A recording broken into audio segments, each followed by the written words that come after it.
রেখা দে। তোর কি মাথা ঠিক আছে? এনে কত টাকা? 1 বান্ডিল টাকা তোর দিতাছি, তুই রাখ। আমার মাথা ঠিক আছে, তোর মাথা ঠিক নেই। টাকা তোর মাথা নষ্ট করে লাইছে। তুই টাকাটি হয়তো এই জায়গায় রাখ, নইলে এই টাকা মসজিদ মাদ্রাসা বা কোনো গুরুজনের কাছে দিয়া দে। আমি এই টাকা কাউরে দিব না, সব আমার নিজের কাছে রাখা দিমু। রাসেল, যার টাকা হেরে অভিশাপ লিখে দিব। লাইকে যাক অভিশাপ। আর তুই যদি এই কথা কাউরে কস যে আমি এই জায়গা থেকে টাকা পাইছি, এই মাটি খুঁজতা তোর জিন্দা কবর দিয়া দিমু।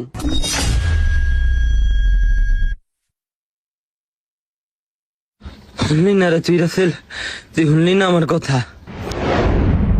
ওই টাকা ধরলেন না কি লেগা, ধরলেন না কি লেগা? একটা মানুষ মরে গেল, আপনার সবাই টাকা লাগাই দিছেন। হ্যালো, আসসালামু আলাইকুম। একটা লোক রাস্তায় অ্যাক্সিডেন্ট হয়েছে, গুরুতর আহত। এখন আমরা কি করবো, আপনারা সাহায্য করেন। কি যে আপনারা চাইলে একটা অ্যাম্বুলেন্স পাঠান, এই লোকটার আমরা চিনি না। ওই রাসেল, এই তোর এমন হইতে কেমনে? আরে ভাই, একটা ডিস্ট্রিক্টের চাপা দিয়ে গেছে গা। হেলগন একটা গেছিল, টাকাগুলা মানুষ কারাকারি করে লয়ে গেছে গা।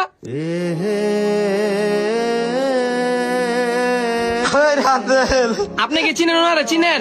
হ্যাঁ, আমার বন্ধু লাগে ভাই, ধরেন না সাইডে নেন। এই সবাই একটু লোকটারা ধরেন তো। ভাই কি একটা অ্যাম্বুলেন্স দেন। যতই 2 নম্বর 25 কোটি টাকা হোক এই জীবনটার এই পৃথিবীতে সুন্দরভাবে কাটিয়ে দেওয়া যাবে, কিন্তু এর শাস্তি অবশ্যই আপনার ভোগ করতে হবে, হোক বেঁচে থাকা অবস্থায় বা মৃত্যুর পরে।